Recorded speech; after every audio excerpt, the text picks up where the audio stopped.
किसकी बात कर रहे थे अपन? हाइजेनबर्ग अनसर्टेनिटी प्रिंसिपल की बात कर रहे थे।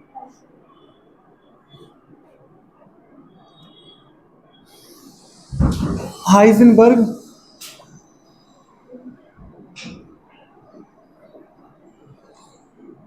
अनसर्टेनिटी प्रिंसिपल कुछ भी दीदी बात करें है नहीं। हाइजेनबर्ग अनसर्टेनिटी प्रिंसिपल में बस इतना सा बोलता है कि एक छोटा सा कंसेप्ट कि अगर गुड़े बात करें कोई पार्टिकल जैसे इलेक्ट्रॉन हो, अगर वो सेल में ही चल रहा है या फिर अर्थ है गुड़े बात कर रिवॉल्व करे अराउंड द सन, जिसको अपन क्या बोलते हैं, जियोसेंट्रिक कि हीलियोसेंट्रिक, हीलियोसेंट्रिक कंसेप्ट। अपन पढ़ते ना ग्रेविटेशन में कि भाई सन सेंटर पर है, फोकस पर है और अर्थ उसके चारों ओर घूम रही है, तो इसको अपन बोलते हैं हीलियोसेंट्रिक कंसेप्ट। हीलियोसेंट्रिक दीदी के पहले दिया जा गया था जियोसेंट्रिक। पहले ऐसा मानते थे लोग कि नहीं अर्थ सेंटर पर है और सन चारों उसके चक्कर लगा रहा है। बाद में ये रियलाइज हुआ गुड़े बात में, अपन को पता चला कि नहीं सेंटर पे तो सन है, फोकस पे सन है और चारों तरफ उसके प्लेनेट रिवॉल्व कर रहे हैं, चाहे वो जुपिटर हो, मरकरी हो, दीदी यूरेनस हो, नेपच्यून हो, ये हो वो और हमारी अर्थ हो। ठीक है, तो इसको बोलते हैं अपन क्या, हीलियोसेंट्रिक, कि सेंटर पे हीलियम है, हीलियो मतलब सन, क्योंकि सन में एनर्जी का सोर्स कौन है, हीलियम, क्योंकि हीलियम कहां से बनता है, ट्राइटियम, और ट्राइटियम कहां से आता है, ड्यूटेरियम, ड्यूटेरियम कहां से आता है, प्रोटियम। तो सन में जो सन के ऊपर या सन के अंदर ये जो सन से आपको इतनी सारी एनर्जी मिल रही है, तो वो कैसे मिल रही है, बाय न्यूक्लियर फ्यूजन प्रोसेस। वहां दो छोटे छोटे न्यूक्लियाई मिलते हैं और एक बड़े बात का बड़ा न्यूक्लियाई बनाते हैं। तो छोटे छोटे न्यूक्लियाई अगर मिलेंगे तो उनके बीच में बॉन्ड बनेगा, तो एनर्जी क्या होगी, लिबरेट होगी, और एनर्जी लिबरेट होगी तो वहां न्यूक्लियस के फ्यूजन से एनर्जी लिबरेट होती है। तो जो एक सनलाइट का गुड़े बात करें, सनलाइट में जो एनर्जी का सोर्स है वो कौन होता है, न्यूक्लियर फ्यूजन प्रोसेस होती है, और वहां बेटा बात का लास्ट में हीलियम बनता है। ठीक है, तो हीलियोसेंट्रिक कंसेप्ट, इसलिए हीलियम बर्ड किस लिए अपन बोलते हैं, सन को। ठीक है, हाइजेनबर्ग ने बस इतना ही कहा कि अगर सन जैसी और अर्थ जैसी बात कर रहे हैं तो उस पर मेरा कंसेप्ट नहीं लगेगा, मेरा कंसेप्ट लगेगा छोटे particle, small particle like electron, proton, neutron, deuteron, ऐसे पार्टिकल पे मेरा लगेगा। अगर ऐसे पार्टिकल गुड़े बात कर जैसे एटम में रिवॉल्व कर रहे हैं, तो उनकी एक ही गुड़े बात करें एक ही टाइम पर पोजीशन और मोमेंटम दोनों फाइंड आउट करना पॉसिबल नहीं है। मतलब बिल्कुल शुद्ध शुद्ध मतलब प्योर एग्जैक्ट सही तरीके से उनकी पोजीशन एक टाइम पर और मोमेंटम आप एक साथ फाइंड आउट नहीं कर सकते हो। और दूसरी कंडीशन, आप उनका एक प्रॉपर पाथ भी नहीं बता सकते हो, इलेक्ट्रॉन का, प्रोटॉन का, न्यूट्रॉन का एग्जैक्ट बुरे बात में जो पाथ अपन बता दें ना, पैराबोला है, इलिप्स है, हाइपरबोला है, वो कभी ऐसे होते ही नहीं है। ठीक है, तो कुछ चीजें अपन क्या पढ़ते हैं, गलत ही पढ़ते हैं। हाइजेनबर्ग जो मैंने आपको नोट्स दिया उसमें छोटी सी बात है, हाइजेनबर्ग अनसर्टेनिटी प्रिंसिपल, हाइजेनबर्ग के अनिश्चितता सिद्धांत के अनुसार हाइजेनबर्ग का नियम इलेक्ट्रॉन जैसे सूक्ष्म कणों पर प्रभावी रूप से लागू होता है, भारी कणों पर प्रभावी रूप से लागू नहीं होता है, मतलब हैवी पार्टिकल पर नहीं लगेगा। Effectively applicable for the beta बात का electron and electron like small particle, कौन, Heisenberg uncertainty principle. Heisenberg uncertainty principle is effectively applicable for the electron and electron like small particle.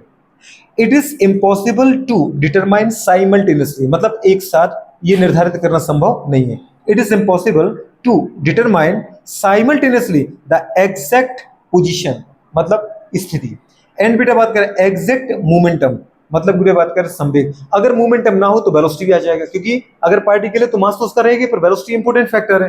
तो बुरे बात करें it is impossible to determine बुरे बात करें साइमल्टेनियसली एग्जैक्ट बेटा बात करें पोजीशन, एग्जैक्ट मोमेंटम गुड़े बात करें of an electron at a बेटा बात करें टाइम, एक फिक्स टाइम पर उनकी दोनों कंडीशन एक साथ फाइंड आउट करना पॉसिबल नहीं है। इतना छोटी सी बात लिखिए। फिर गुड़े बात करें लास्ट में लिखा है कुछ चीजें, सिग्निफिकेंस, इसका महत्व तो ये था कि इनके मुझे मतलब जो इनका गुड़े बात कर कंसेप्ट आया उससे मुझे ये सीखने को मिला, it rule out existence of defined गुड़े बात में डिफाइनेट पाथ और बुरे बात करें projectiles of electron and beta बात का अदर सिमिलर पार्टिकल, मतलब यह नियम निश्चित मार्ग या प्रक्षेप पथ के अस्तित्व का खंडन करता है। मतलब ये कभी नहीं बताता कि एक पार्टिकल प्रोजेक्टाइल पाथ पर ही जाएगा, उसका कुछ पाथ यदि बात करें ऊपर नीचे होगा, मतलब फिक्स पाथ नहीं होता है। तो जो बोलते हैं कि प्रोजेक्टाइल है, हाइपरबोला है, पैराबोला है, उन लोगों के कंसेप्ट का ये क्या करता है, अपोज करता है। कौन सा, हाइजेनबर्ग अनसर्टेनिटी प्रिंसिपल। पर इनका मेन काम क्या है, इन्होंने कहा अनसर्टेनिटी इन गुड़े बात करें पोजीशन, मतलब स्थिति में अनिश्चितता। डेल एक्स का मतलब क्या होता है, अनिश्चितता, मतलब ये वेरिएबल है। अनसर्टेनिटी है मतलब एक्स की पोजीशन, पोजीशन एक साथ गुड़े बात करें एक ही टाइम पर उसका मोमेंटम और पोजीशन आप कैलकुलेट नहीं कर सकते हो। तो यहाँ पर एक्स है पोजीशन और डेल लग गया उसके अंदर क्या, अनसर्टिनिटी। पोजीशन फिक्स नहीं है, अनसर्टिनिटी है। एंड बेटा बात करें डेल, बेटा बात करें क्या, पी, अनसर्टिनिटी इन मोमेंटम, ठीक है। इस इक्वल, और बेटा बात कर इक्वल का मतलब ये साइन होता है, बेटा बात कर इक्वल टू, या फिर ग्रेटर का ये साइन होता है। तो इक्वल और ग्रेटर, बेटा बात करें फ्रॉम एच अपॉन 4 पाई। क्या बोले बेटा बात करें, ये दीदी बात करें इनका मैथमेटिकली क्या था, एक्सप्रेशन था। थ्योरेटिकली क्या था, it is impossible to determine क्या, साइमल्टेनियसली एग्जैक्ट पोजीशन और एग्जैक्ट मोमेंटम ऑफ गुड़िया बात का electron and electron like small particle गुड़िया बात करें एट अ फिक्स टाइम। एक निश्चित समय पर गुड़िया बात करें किसी इलेक्ट्रॉन जैसे छोटे पार्टिकल की स्थिति में निश्चितता और संवेग में निश्चितता को ज्ञात करना संभव नहीं है, ठीक है। और इन्हें मैथमेटिकली जो डेरिवेशन दिया वो दिया del x into del p, the product of uncertainty in position and uncertainty momentum is equal, अगर इसको ढाके तो इक्वल और ग्रेटर टू गुड़िया बात करें एच अपॉन 4 पाई। बात समझ पा रहे हैं, h अपॉन 4 पाई की वैल्यू को अगर बेटा ओवरऑल आप सॉल्व करना चाहते हो, मतलब बार बार सॉल्व नहीं करना, तो वो मैंने आपके नोट्स में लिख रखा है। कितना लिख रखा है, 0.52 बुरे बात कर 9 नहीं 527, ठीक है, into 10 to the power -34 joule second. आप बोलो जूल सेकेंड क्यों, क्योंकि h की एक फिजिकल क्वांटिटी थी, उसकी यूनिट है 4 पाई, तो नंबर है उनका, तो कोई यूनिट होती नहीं है, नंबर से नंबर सॉल्व हो गया पर यूनिट तो h की चलेगी, ठीक है। ये कंडीशन पूरी बात के हमारे पास, आप याद रख लेना। जब भी हम क्वेश्चन सॉल्व करते हैं तो ग्रेटर इक्वल का साइन नहीं, केवल इक्वल का साइन लगा के सॉल्व करते हैं। तो ये गुड़े बात करें फॉर एक्सप्रेशन करेक्ट है, पर फॉर बेटा बात करें मैथमेटिकल गुड़े बात करें, समझ पा रहे हैं, डेरिवेशन के लिए अपन को जो क्वेश्चन सॉल्विंग के लिए यूज करना है, ये एक्सप्रेशन वो ऐसे करना है, डेल एक्स इंटू मतलब अनसर्टिनिटी इन पोजीशन, स्थिति में अनिश्चितता, एंड गुड़े बात करें del p, uncertainty in momentum, किसी पार्टिकल की स्थिति और मोमेंटम एक साथ फाइंड आउट नहीं किए जा सकते, इस इक्वल्स टू इक्वल होता है किसके, h अपॉन 4 पाई। आप h अपॉन 4 पाई लिखो और h अपॉन 4 पाई की वैल्यू ये याद रखो, ठीक है। गुड़े बात करें तो अगर आपको इक्वेशन गुड़े बात करें यूज करना है क्वेश्चन सॉल्व करने में, तो आपको ये यूज करना है। इसका मतलब del x into del p equals to कितना आएगा 0.527। अब 7 हटाओगे तो बेटा कितना बन जाएगा 0.53 into 10 to the power -34 joule second. ये दीदी बात करें क्वेश्चन के लिए सबसे बेस्ट है ना, हाइजेनबर्ग पर जो क्वेश्चन आता है उसके लिए सबसे बेस्ट गुड़े बात करें फॉर्म है ये।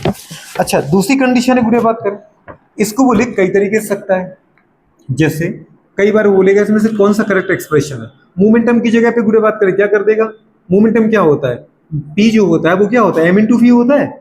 पर किसी पार्टिकल का बेटा बात करें मुझे मोमेंटम चेंज करना है, तो क्या चेंज कर सकते हैं, इलेक्ट्रॉन का मास चेंज कर सकते हैं, नहीं, मास तो उसका कांस्टेंट है, चेंज कर सकते हैं उसकी वेलोसिटी, बढ़ा सकते हैं और कम कर सकते हैं। तो इसी को अपन ऐसा लिख सकते हैं del x into m del p गुड़े बात greater equal h upon 4 pi. आपका दिल कर रहा है मुझे एम इधर नहीं लिखना है, तो ठीक है एम आप नीचे पटक दो, कितना आ गया 4 पाई एम, तो भी सही है, ठीक है।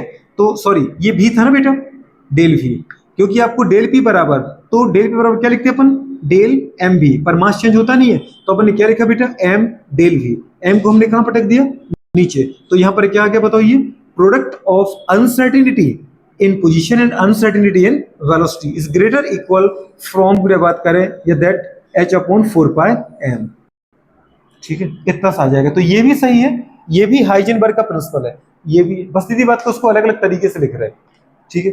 अब अगर आपको अनसर्टिनिटी इन वेलोसिटी निकालना है तो वो अनसर्टिनिटी इन गुड़े बात करें पोजीशन देगा और बताएगा कि इलेक्ट्रॉन है कि प्रोटॉन, इलेक्ट्रॉन है तो मास रखो उसका 9.1 10 to the power -31 kilogram, proton है तो 1.672 into 10 to the power -27 kilogram, ये अपन को अच्छे से याद है, ठीक है।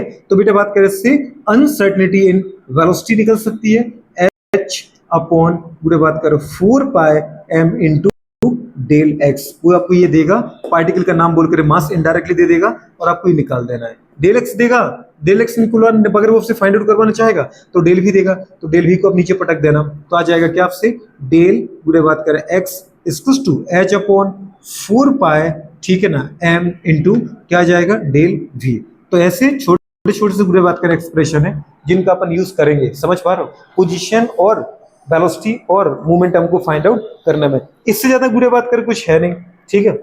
और ठीक है, बाकी तो फिर क्वेश्चन है, तो क्वेश्चन पूरे बात कर आप देख लो। इतना सबक से बेटा बात करें क्या, हाइजेनबर्ग का अनसर्टेनिटी प्रिंसिपल कितना सा है, ये क्या कहना चाह रहा है, इस एक क्वेश्चन को याद रख लो। इसको दीदी बात करें आप थ्योरी के फॉर्म में बोलना सीख जाओ, बस हो गया हमारे पास। Uncertainty in position, uncertainty in momentum, uncertainty in position, uncertainty in velocity, किसी के टर्म में भी आप बोल दो, आपको नंबर उतने ही मिलेंगे। समझ पा रहे हो, पूरा बात करें फिर इसकी वैल्यू याद कर लो, क्योंकि आपके लिए नीट के लिए स्टेटमेंट आएगा तो आपको वैसे समझ में आ जाएगा। अगर न्यूमेरिकल आए बेटा बात करूं तो फिर आपको ये फॉर्मूला बस याद रखना है, del x into del p equals to 0.53 into ये। पर वो कभी ये पूछे, दोनों एक साथ कैसे पूछेगा, या तो वो ये पूछेगा या तो ये पूछेगा, ये पूछेगा तो ये देगा तो ये पूछेगा। समझ पा रहे, पूरा बात कर निकाल दोगे आप। चलो एक क्वेश्चन करो बेटा बात कर, फटाफट फटाफट क्वेश्चन कर दोगे, क्वेश्चन करो, एक क्वेश्चन देते हैं। तो क्वेश्चन पूरे बात कर छोटा सा है, क्वेश्चन ये दे रखा था कि कैलकुलेट बेटा बात करें uncertainty in velocity of a 150 gram बेटा बात करें क्या cricket ball if there uncertainty in बेटा बात करें पोजीशन इज 1 एंगस्ट्रॉम। तो अनसर्टेनिटी इन बेटा बात करें वेलोसिटी मुझे निकालना है। अनसर्टेनिटी बेटा बात करें इन पोजीशन 1 एंगस्ट्रॉम दे रखा है, ठीक है, इतनी सी बात है। और जो मास ऑफ क्रिकेट बॉल है, क्रिकेट बॉल का जो मास है वो कितना है 150 ग्राम। तो निकाल सकते इसको आप, कैसे निकालेंगे बताओ बेटा बात कर, ये फॉर्मूला लगा दो। कौन सा फॉर्मूला लग रहा है इससे, ये लग रहा है, डेल वी निकालना है तो ये फॉर्मूला लग जाएगा, Heisenberg uncertainty principle, del v बराबर एच अपॉन 4 पाई एम। अब डेल वी तो अपन पूरे बात करें वैसे का वैसा ही लिख दो, uncertainty in velocity H upon 4 पाई की वैल्यू को अपन ने क्या लिखा था बेटा 0.527, 7 हटाओगे तो 23 बन जाएगा राउंड ऑफ करके, into 10 to the power -34 joule second, ठीक है। अच्छा नीचे पूरे बात करें क्या बताओ बेटा उसकी, अपॉन मास। तो मास ऑफ बॉल है, अब जूल के अंदर मास किलोग्राम में है मैडम, अगर जूल के अंदर देखें तो ml2, इसका पूरे डायमेंशन फॉर्मूला क्या है ml2t-1, ml2t-2 जूल और t+1 ये था, तो ये आ गया किलोग्राम में मास। तो नीचे मास आपको किस में लेना पड़ेगा किलोग्राम, 150 और 1 ग्राम इसको 10 to the power -3 kilogram, clear है, किलोग्राम से किलोग्राम कैंसिल, मास से बात में कट गया। तो वेलोसिटी मीटर पर सेकंड में आ जाएगी, छोटी सी बात है। और नीचे क्या दे रखा है डेल एक्स, और वो कितना दे रखा है बेटा 1 एंगस्ट्रॉम, तो 1 रखो, पर एंगस्ट्रॉम की वैल्यू कितनी होती है 10 की पावर -10 मीटर। तो समझ पा रहे हो, अरे समझे कि नहीं समझे, 1 मीटर से 1 मीटर कट गया, लेंथ मीटर है ना मैडम, हाँ 0.53 आएगा, जो अपने पीछे का 7 इसको उड़ा दिया तो वो आगे बेटा बात में 23 बन गया। इतनी सी बात के पीछे काहे को पड़ती हो दीदी। अब आगे बढ़ जाओ, मैं तो इसको वैसे भी 50 करने वाला हूँ, राउंड ऑफ करके तो ऐसे बताया है, ठीक, इतना ज्यादा गुड़े अपने झेल नहीं सकते उसको। तो कितना हो गया बेटा बात करें, 10 निकल गया माइनस के, तो माइनस का 24। अब 24 में से बेटा बात कर 3 और निपटा दो, कितना बचा 21, बचा कि नहीं बचा, ठीक है। अच्छा कुछ और है क्या, नहीं। अब अगर बेटा बात कर इसके, अब दोनों पॉइंट उड़ाते हो, जैसे इसको अपन क्या मानते हैं 0.5 मान ले, क्या 0.5, 3 को 0.5 मान लो, अपन पूरे बात करें 150 इंटू 10 टू दी पावर कितना था -21, ठीक है। अच्छा इसका पॉइंट उड़ाओ तो एक कितना आ गया -22, अभी छोटा लग रहा है, पूरे बात करें एक जीरो और बढ़ाओ, कितना लग रहा है, एक पॉइंट उड़ाया तो 22 हो गया था, एक जीरो और बढ़ाया कितना हो गया 23, एक जीरो और बढ़ा दो कितना हो गया 24, ठीक है। ऐसा क्यों किया, थोड़ी बड़ा बन जाए, 0 से 0 निपट गया। अब 50 में 15 का भाग लगा दो, बुरे बात करें 15 थी 45, 3 बार गया, अरे गया, पॉइंट लगा दो, बुरे बात करें कितना आ गया 5, मतलब वही 3.3 इंटू 10 टू दी पावर -24, कितना आगे बेटा बात करें मीटर पर सेकेंड, मीटर पर सेकेंड। ये आगे बुरे बात करें uncertainty in velocity of 150 gram cricket ball, बात समझ पा रहे हो। करना कुछ भी नहीं था, एक छोटा सा फॉर्मूला आपको पूरे बात करने से कोई भी पुट करना है, जो भी वो पूछे लगा दो। हाँ, ग्रेटर इक्वल में आपको जब क्वेश्चन सॉल्व करते हो तो आपको उसको इक्वल में कन्वर्ट करना है। किसमें करना है? किसमें करना है? बेवकूफ कहाँ हो तुम? इक्वल में। ग्रेटर में कि इक्वल में? इक्वल में। हाँ, देखने में अच्छा लग रहा है, बुरे बात क्या, पर एक सॉल्व करते समय आपको इक्वल में ही लेना है, आंसर आ जाएगा। ठीक है, अच्छा कुछ पूछा था आपसे, बताओ। बात तो सही है। वेव नेचर ऑफ लाइट जो थी वो किसके द्वारा दी गई थी? हाइगन्स के द्वारा दी गई थी, है ना। और उन्होंने एक्सप्लेन किया था, बुरे बात करें, डिफ्रैक्शन और इंटरफेरेंस को। ठीक है, और जो पार्टिकल नेचर ऑफ लाइट है वो हाइगन ने दी थी, वो आइंस्टीन ने दी थी। ठीक है, कुछ लोग दी थी, न्यूटन के द्वारा भी दिया गया था कंसेप्ट, पार्टिकल कंसेप्ट। और जो वेव नेचर ऑफ इलेक्ट्रॉन है, लाइट नहीं, वेव नेचर ऑफ लाइट हाइगन ने दी थी, पर वेव नेचर ऑफ इलेक्ट्रॉन किसने दिया? Wave nature of electron particle de Broglie ने। इतनी सी बात कोई बोलता है क्या? बार तुम वेवलेंथ पे वेवलेंथ निकाले जा रहे हो और कह रहे अभी तक यही सोच रहे हो, पर वेवलेंथ ऑफ, बुरे बात करें नहीं, मुझे ये पार्टिकल नेचर ऑफ, बुरे बात के इलेक्ट्रॉन, ये किसके द्वारा दिया गया? बोहर के द्वारा। बोहर ने पार्टिकल ही तो माना था। तो wave nature of particle, wave nature of electron de Broglie, particle nature of electron Bohr, particle nature of light Einstein, Newton. और बेटा बात करें वेव नेचर ऑफ लाइट, हाइगन। किसके द्वारा दी गई थी? हाइगन के द्वारा। ठीक है, इसको याद रख लो, कोई तकलीफ हो तो पूछ लो। आगे बढ़ जाते हैं।